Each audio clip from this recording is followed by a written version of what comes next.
Filhotes, vocês estão vivos? No vídeo de agora nós vamos falar um pouquinho sobre Tomás de Aquino, dessa obra aqui, Filosofia, do Vinícius Figueiredo. Para ler Aristóteles, Tomás de Aquino, Hume, Hegel, Wittgenstein e Heidegger, da editora Berlins e Vertecchia Editores. Essa obra aqui, ó. Vamos lá, conhecer um pouquinho do pensamento de Tomás de Aquino nessa perspectiva aqui. Então, na Metafísica da Shifa, segundo o texto a ser analisado, o pensador persa explicita sua divergência com... Estou no lugar errado aqui. Na verdade, vamos falar sobre teologia, origem e ambiguidades de uma noção dentro do pensamento aristotélico.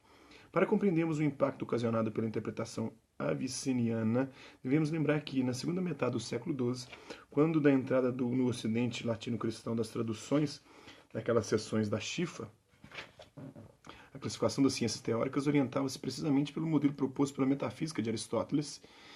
O Boécio, em 470, que viveu entre 470 e 525, em uma obra chamada De Trinitate, ou da Trindade, havia traduzido uma passagem da metafísica de Aristóteles, sem, contudo, identificar que se tratava de um texto de Aristóteles.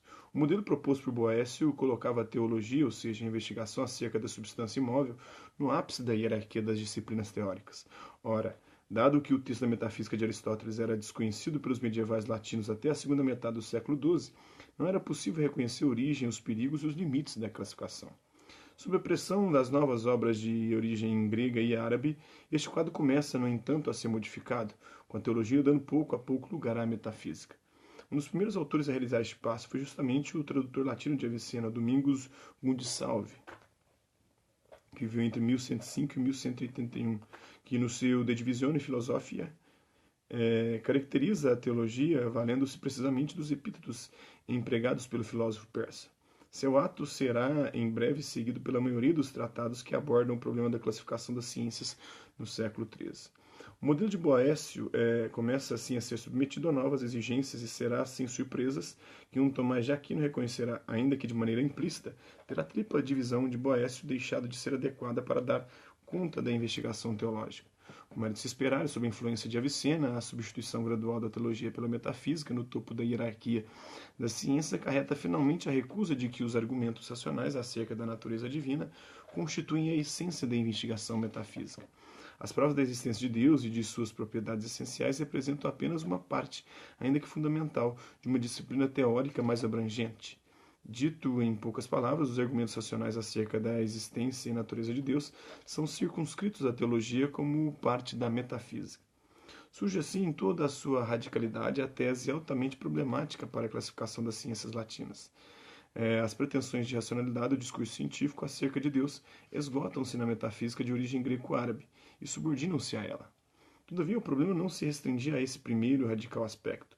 O segundo provinha do fato de a teologia, no sentido de Aristóteles e de Avicena, ser um discurso acerca de Deus sem, contudo, ser capaz de exprimir as verdades da fé cristã. Ela não é nem veicula o discurso de Deus, ou seja, os pensadores cristãos reconheceram, por um lado, a existência de uma teologia dos filósofos, procurando extrair o sentido propriamente cristão que, porventura, ela pudesse conter. Por outro, havia necessidade de encontrar-se, por oposição à teologia dos filósofos, um espaço próprio ao discurso de Deus. Um espaço no qual a teologia propriamente cristã pudesse reivindicar a satisfação de critérios mínimos de racionalidade. O manuscrito anônimo do século XIII testemunha esse tipo de investigação, mostrando que, também no que diz respeito a este aspecto, a interpretação de Boécio continua a ser um dos pontos nevrálgicos do debate. Ao analisar a natureza da teologia cristã, o autor coloca-se a seguinte dificuldade. Boécio divide em três as partes da ciência especulativa: natural, matemática e teologia. Da mesma forma, o filósofo, isto é, Aristóteles, divide-a em natural, matemática e metafísica. Assim, isto que Boécio chama teologia, o filósofo chama metafísica. Elas são, portanto, idênticas, mas a metafísica não é acerca de Cristo. Logo, a teologia também não o é. Isso está questão da Divina Ciência de Anônimos, Codex Manuscriptus Praha.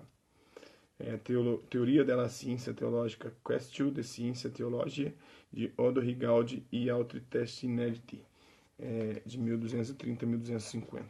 Então, sou um pouquinho aí, mas já que não entramos mais ainda propriamente dito nele, estamos nos detendo aqui em todo o período histórico que o precedeu, da influência dos árabes com a descoberta de Aristóteles, alguns pensadores cristãos que tiveram acesso a uma coisa ou outra de Aristóteles sem sequer saber que era do próprio Aristóteles, como o caso do Boécio, e até a gente entra no Tomás de Aquino mesmo e na sua cristianização do aristotelismo, do pensamento aristotélico, do pensamento de Aristóteles. Espero que vocês tenham gostado do vídeo. Quem curtiu, dá um like. Quem não curtiu, dá um dislike. Quem se interessar pelo conteúdo do canal, é só se inscrever, ativar o sininho e aguardar os próximos vídeos, as próximas notificações. Deixe também seus comentários, dizendo o que você tem achado dos vídeos, sugestões de temas e assuntos para serem abordados em vídeos posteriores. É isso aí. Hasta la vista, babies. Até a próxima.